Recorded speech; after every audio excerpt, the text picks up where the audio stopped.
Hi, everyone. Hello. Happy T- holidays. Happy New Year coming up.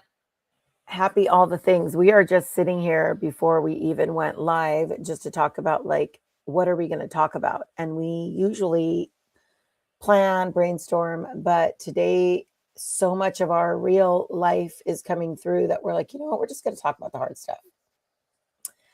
So Unfiltered version. if Not you that don't the want other ones were filtered. Ugh. if you don't want to hear about the hard stuff, listen to a different episode. So yeah, I think you were just sharing about being seen in a relationship, and I've been thinking about it a lot about how women, I'm just going to generalize and say women, so forgive me if that's feels like a reach, but I do think that because I know a lot of amazing women and I see a lot of amazing women in the relationship couple therapy aspect. I think, like, are we seen? Do we get seen? Do people see our value, our worth, not because of what we do, but just because of how amazing women are? And I know for me, um, when I'm not there, I get the acknowledgement of, oh, when you were here, it was helpful, or could you do this or could you do that? But But when you're doing the thing, it's like they just take it for granted that you're just doing the thing. They just all of it. take it in, right? But if you need to take a break because you're feeling empty and you need to show yourself some self-compassion, then it's like all hell breaks loose. Like, wait, what? You can't, you're just going to leave? Like, wait, we And need you to be here. And it's like, I'm empty. I mean, it's yeah, holiday season, right? We're giving, giving, giving. You get to this point, you're just like, dear God, Jesus, help me. and Help I'm me. and I'm going to tell you a story, Lise. I don't think I told you the story, and I haven't shared this, I don't think, on the podcast, but um I heard a story, and I think it was like on, yeah, on Facebook or TikTok or something, but it was like a little tidbit about this guy who got married, and he used to always pay for everything with the families, with his extended family. And so one year his wife was like, just don't pay this one time. Just don't pay. And so everybody met for dinner, and he really was uncomfortable, but he didn't pay. He didn't grab the check to pay, and it just went around, and people were like paying for their part. And it was really shocking to him, and it was hard for him, but he didn't pay.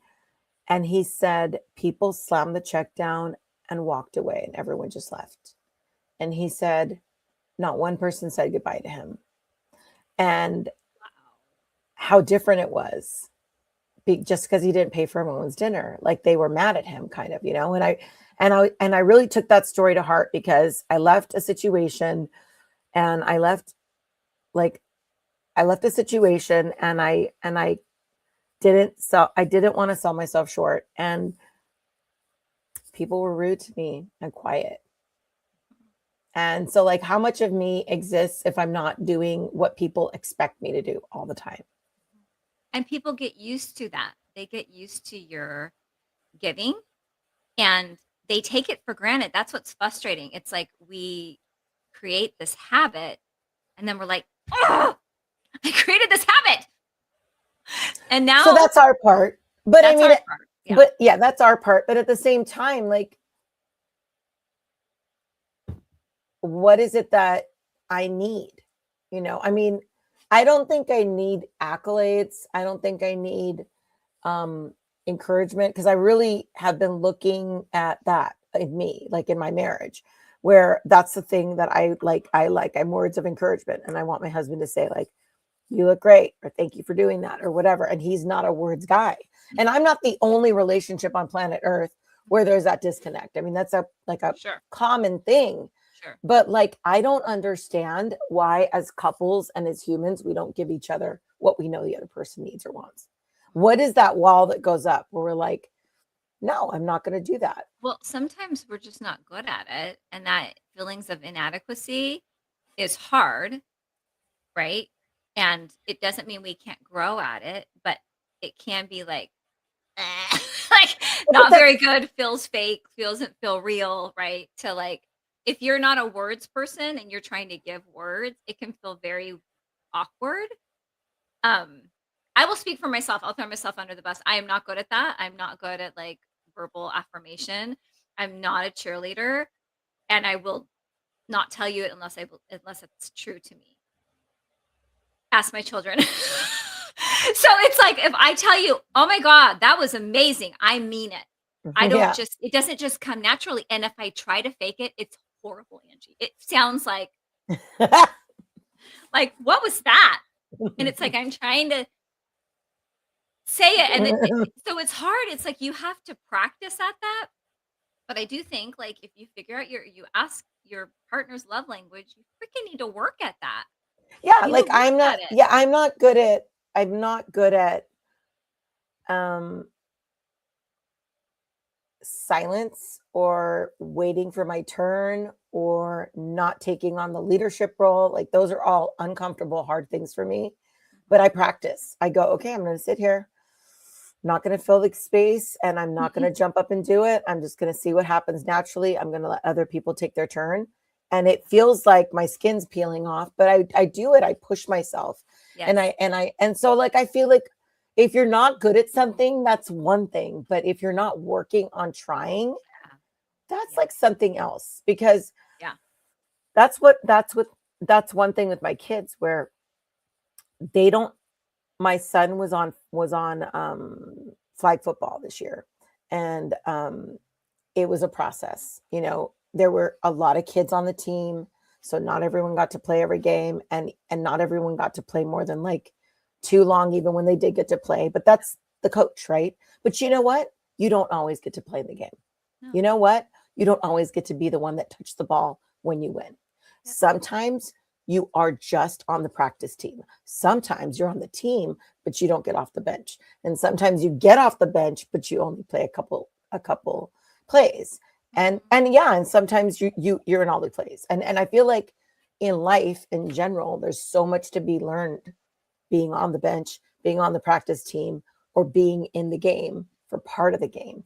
Almost more than when you're just on the team, being like the lead. I Yeah, was we going all to wanna say be port. the person on the spotlight, right?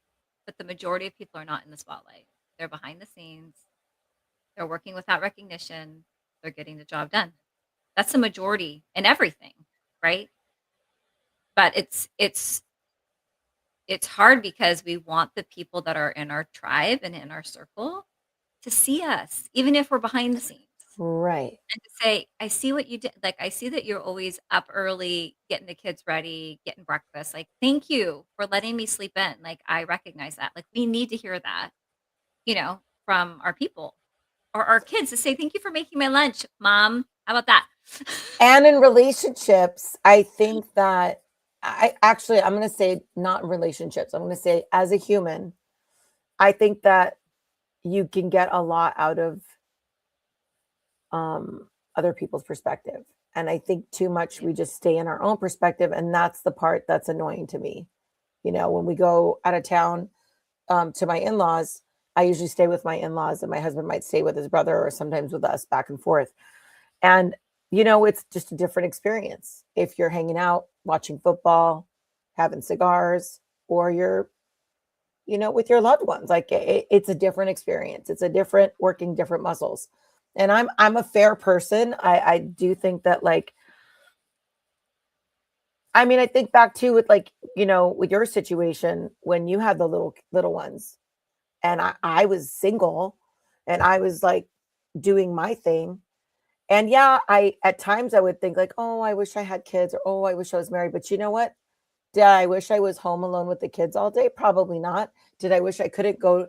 I mean, I was going to coffee with my girlfriend, sitting there and chatting about solving the world's problems with a cup of coffee, but I didn't get to just do whatever. I got to do whatever I wanted.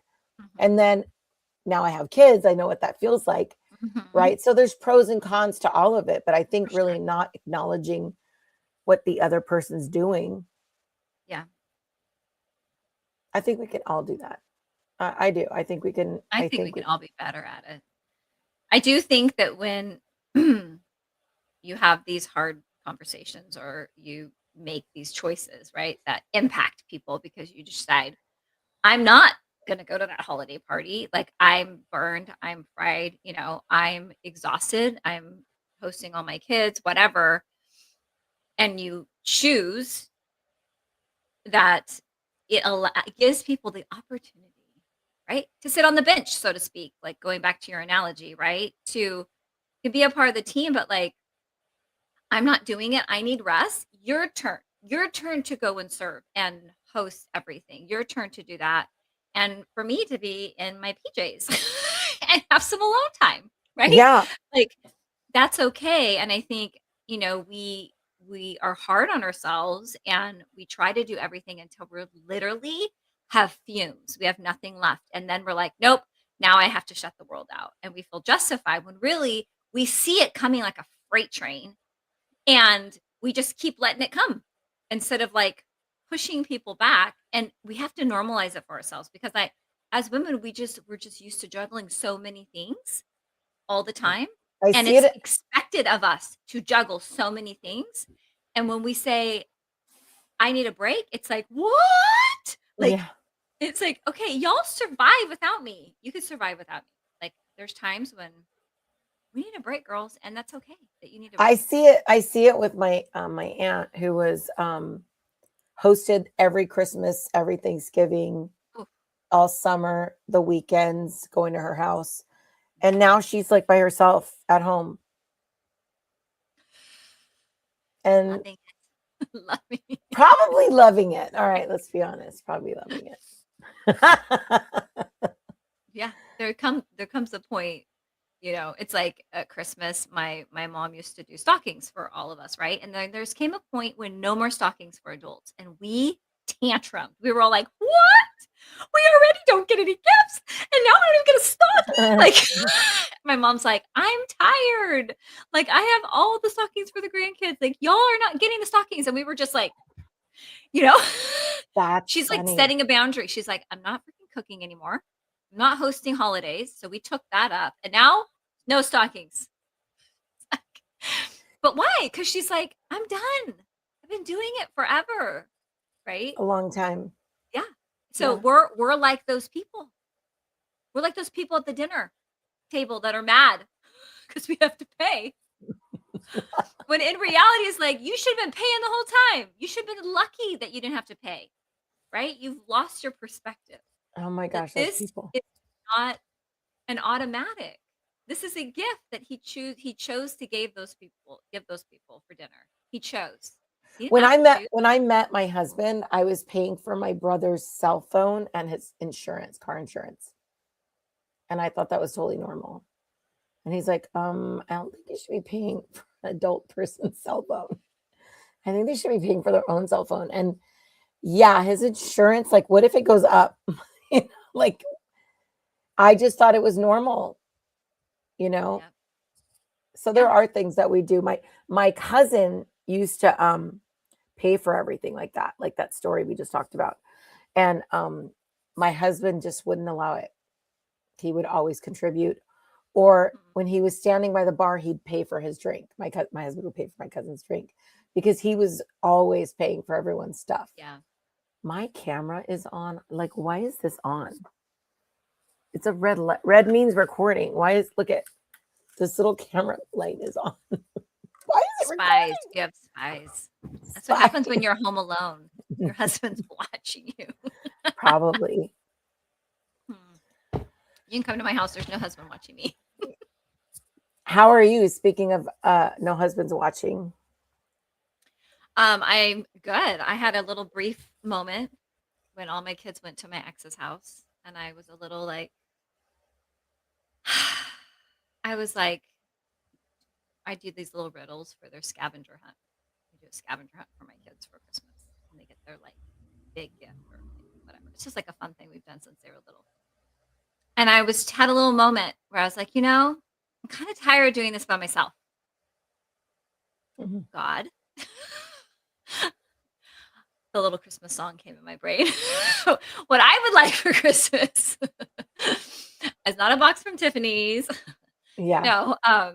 So yeah, I had a little sad moment where it was like the kids were gone and I was home alone, and I just got sad, a little sad, you know, it's like I'm ready to have an actual partner who's available in all the ways that I haven't really experienced, you know?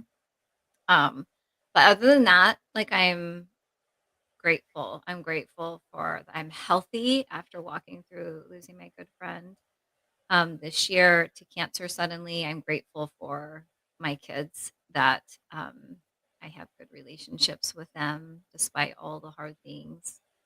And that I had time with them. They came in from out of state and other places and be able to have just time together, you know. My oldest decided to drop a bomb on me during breakfast.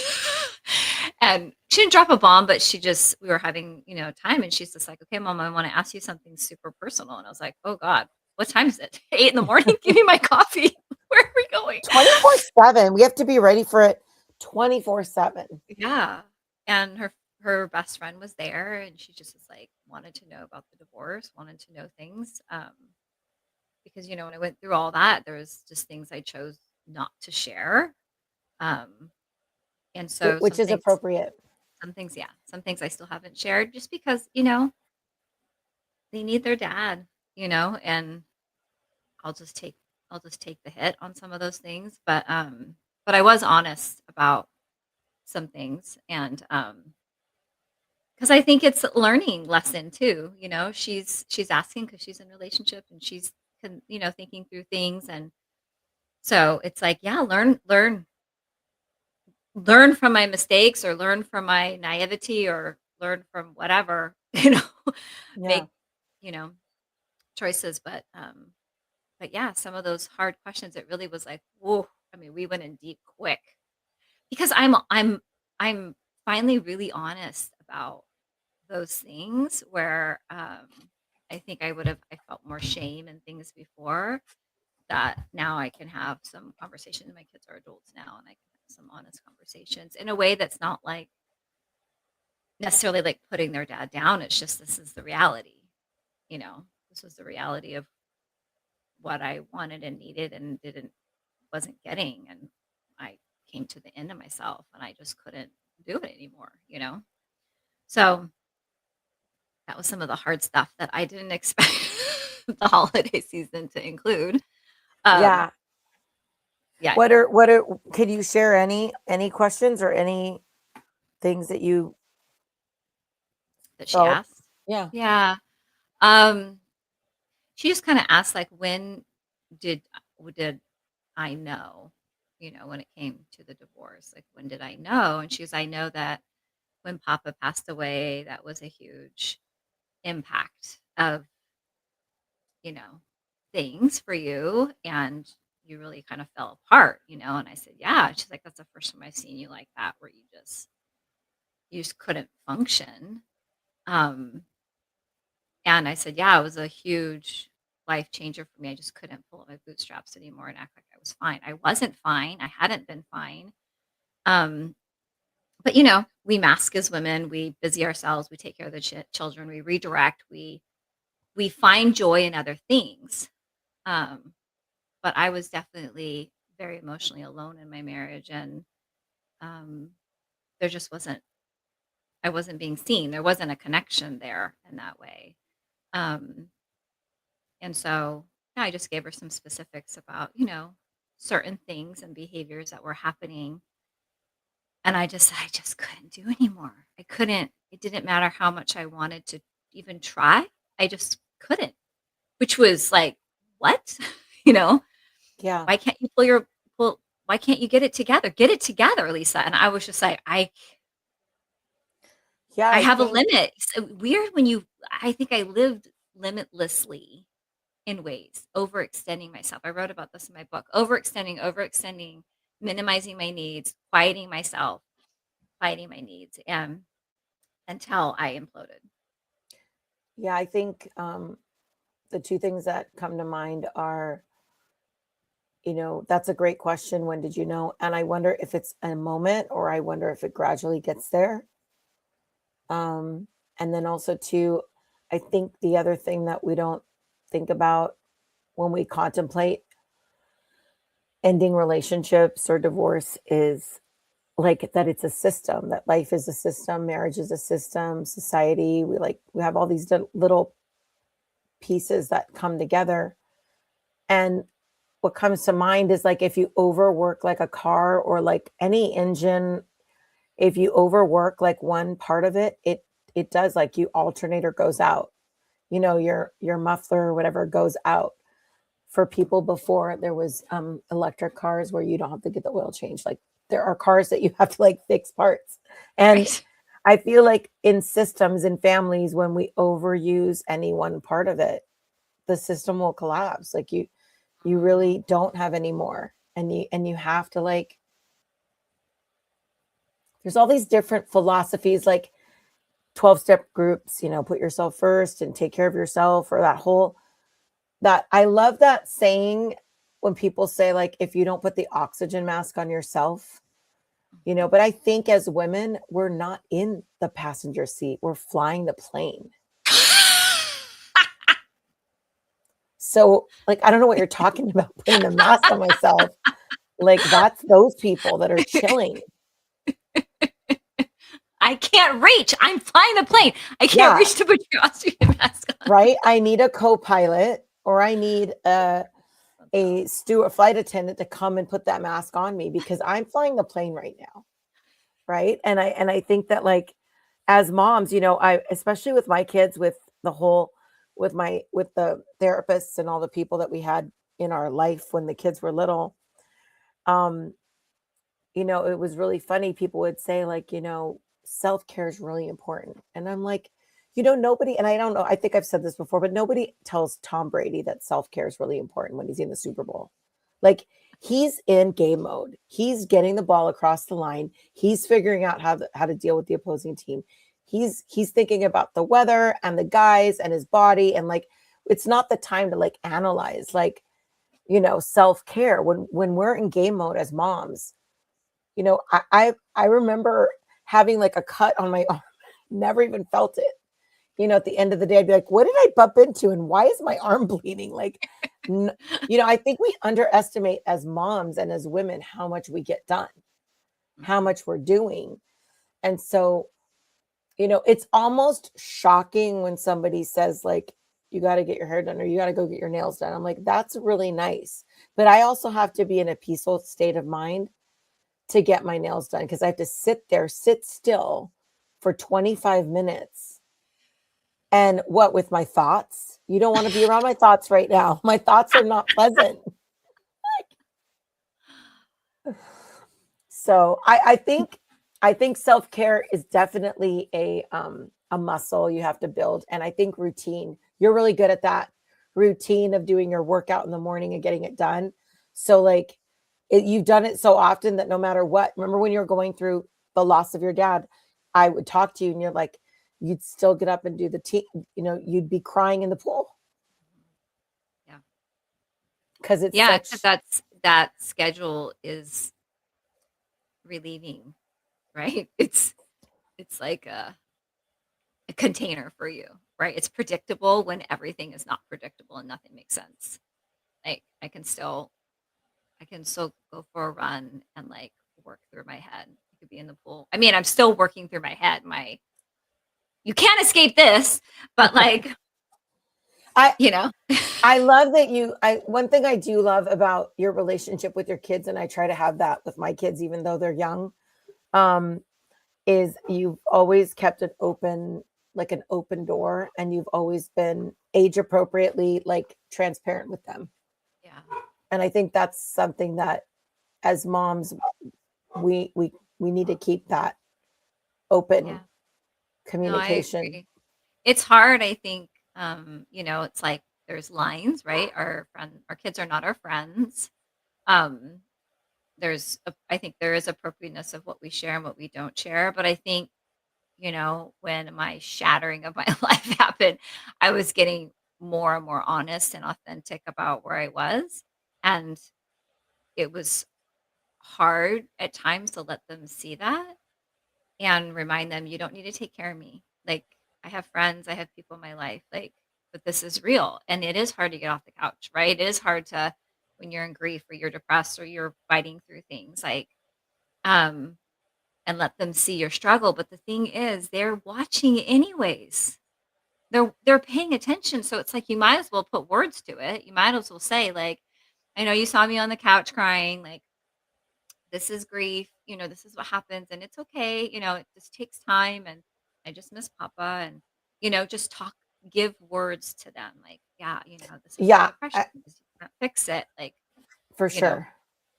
I think we, I, I think we, I think we do need to keep the communication open with the people that are around us. I remember when my dad passed away. Um, Kind of funny story. I had to do work. I was working, I was like a, a realtor, and I had business, and then I had, um, you know, people you're dealing with. But I remember I would like let them know, like I would say, okay, Verizon Wireless. Okay, hello. This is I need help with something. My dad just passed away. I'll probably burst into tears. I don't know, but Mhm. just stick with me. And I'm like, I need your help. Because there's Yeah. no one wants to be calling Verizon when they're going through grief, right? But I had to deal with things. And so I'd be like, Yeah. and they'd be like, okay, how can I help you? What do Yeah. you need?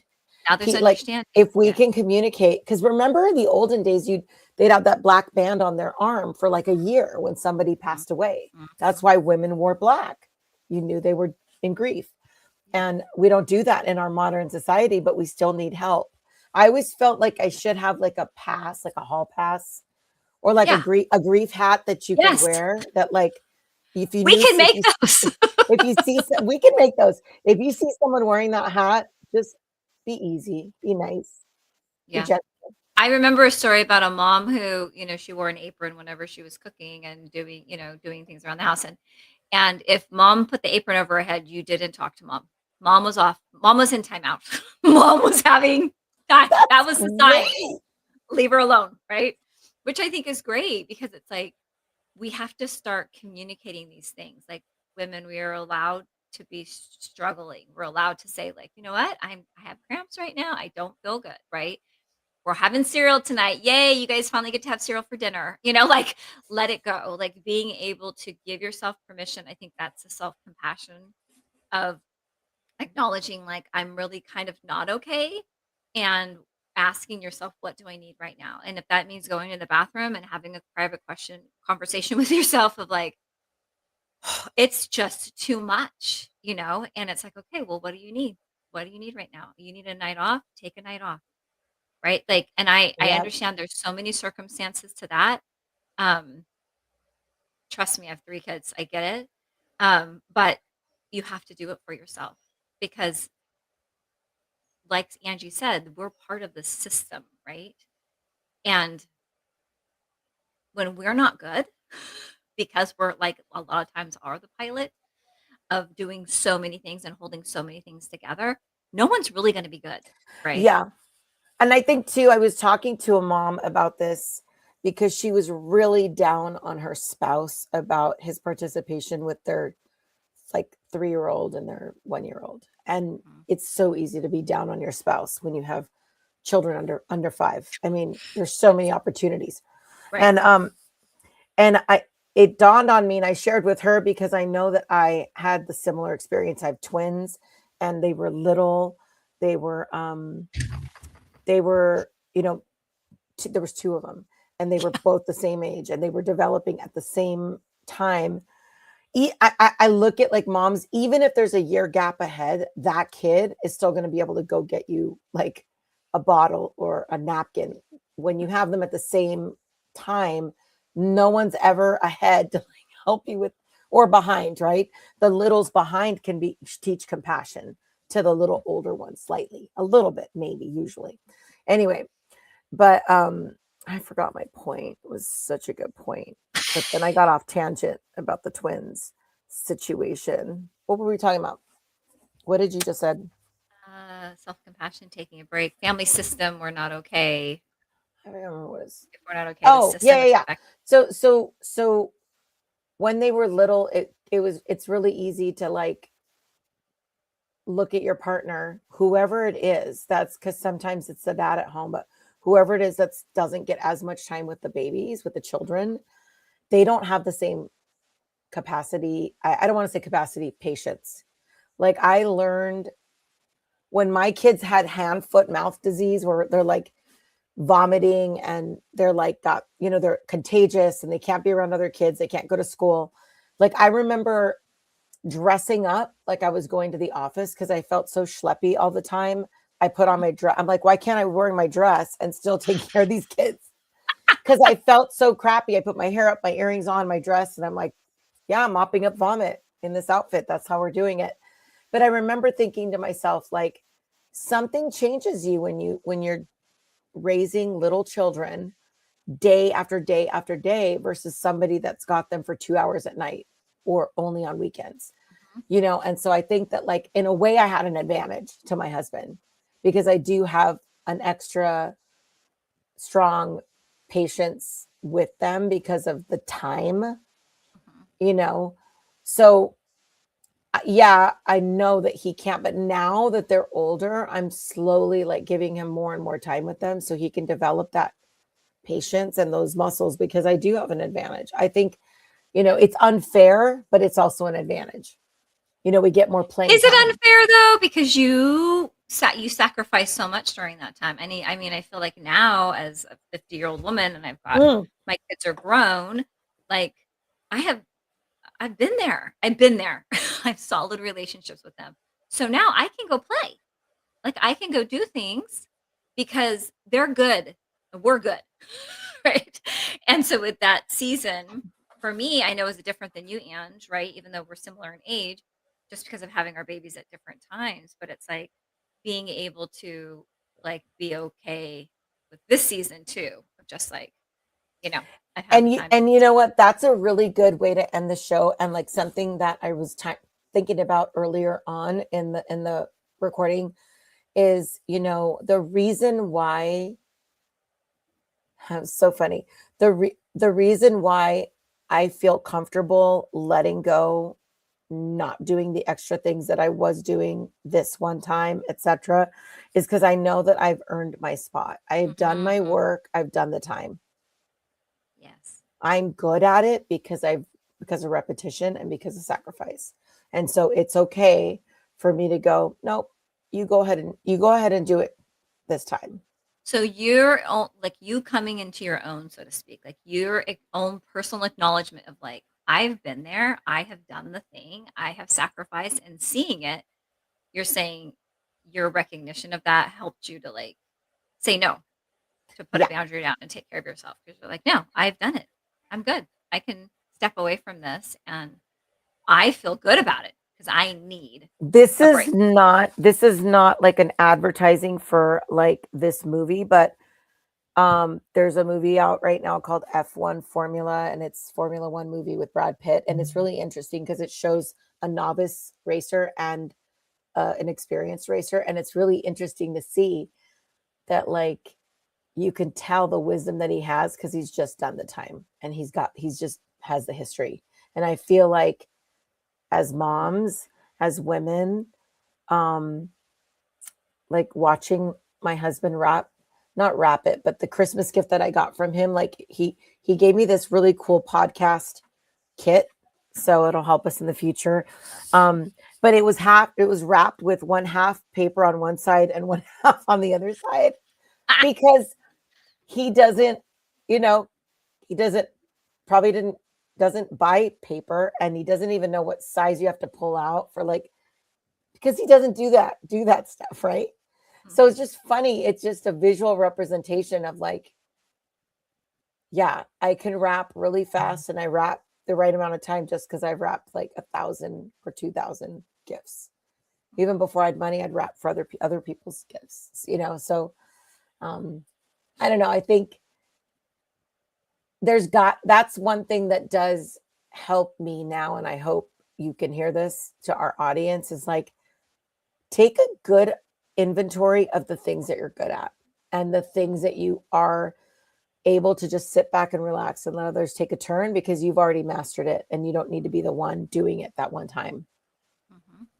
Yeah, I think especially in this age bracket, right? Like, we've been doing the thing for a while, like a couple decades. So, it's o give yourself permission, right? Give yourself permission to be able to step away, and we're already dealing with freaking hot flashes and mood and, our body changing and all these things.